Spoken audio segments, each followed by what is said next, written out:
ভাবছেন মহারাজ? রাজ্যে তো কোনো সমস্যা নেই। তাহলে আপনার চিন্তার কারণ কি? হ্যাঁ মহারাজ, আমাদের বলুন, কি নিয়ে এত ভাবছেন? আসলে একটা কথা ভেবে আমি সারা রাত ঘুমোতে পারিনি। আমি আশুপুত্র হিমাচলের দোর্দণ্ড প্রতাপ ভবুচন্দ্র রায়বাহাদুর আমারই রাজ্যের ধুলি আমারই পা দুটোকে মলিন করে দেবে, বিবর্ণ করে দেবে। এই আমার কাছে অসহ্য। কোথায় গেল মহারাজ? এ আপনার মনের ভুল। আপনি অযথা চিন্তা করছেন। না না, এ মনের ভুল না। আমার রাজ্যের মাটি কিনা আমার পা মলিন করছে, এ কি সোজা কথা? অসহ্য। শীঘ্র আপনারা এর প্রতিকার করবেন, না হলে কিন্তু কারোর রক্ষা নেই। কিন্তু রাজ্যে যদি ধুলা না থাকে তাহলে আপনার পদধূলি পাবো কি উপায়? কথাটা বটে সত্য, কিন্তু আগে বিনয় করে ধুলি, পরে হবে পদধূলির পদ্য। রাজ্যের এত বড় জ্ঞানী গুণী পণ্ডিতরা আমার রাজসভায় আছে, কিভাবে এই ধুলির হাত থেকে রক্ষা পাওয়া যায় শীঘ্রই সেই উপায় বার করুন, না হলে কিন্তু ঘোর বিপদ। মহারাজ, মাটি থাকলেই ধুলা হবে। যদি মাটিতে জল দিয়ে ভিজিয়ে নেওয়া যায় তাহলে আর ধুলা উঠবে না, আর পায়ে লাগবে না মহারাজ। কিন্তু সারা রাজ্য জল দিয়ে ভেজাতে গেলে তো অনেক জল লাগবে। পুকুর, নদী, খাল বিলে তো আর জল থাকবে না। সেটা তো ফাঁকি কথা।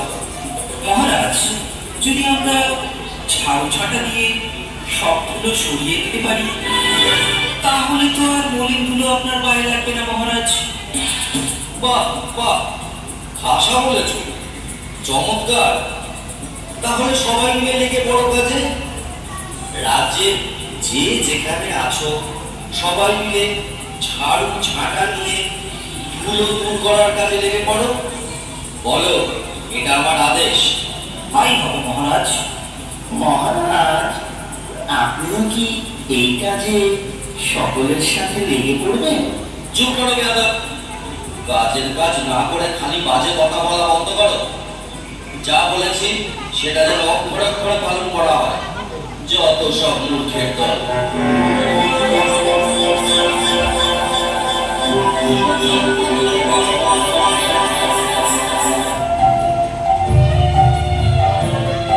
আরো লাগে দিতে বলবে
আরে বন্ধ করো, বন্ধ করো।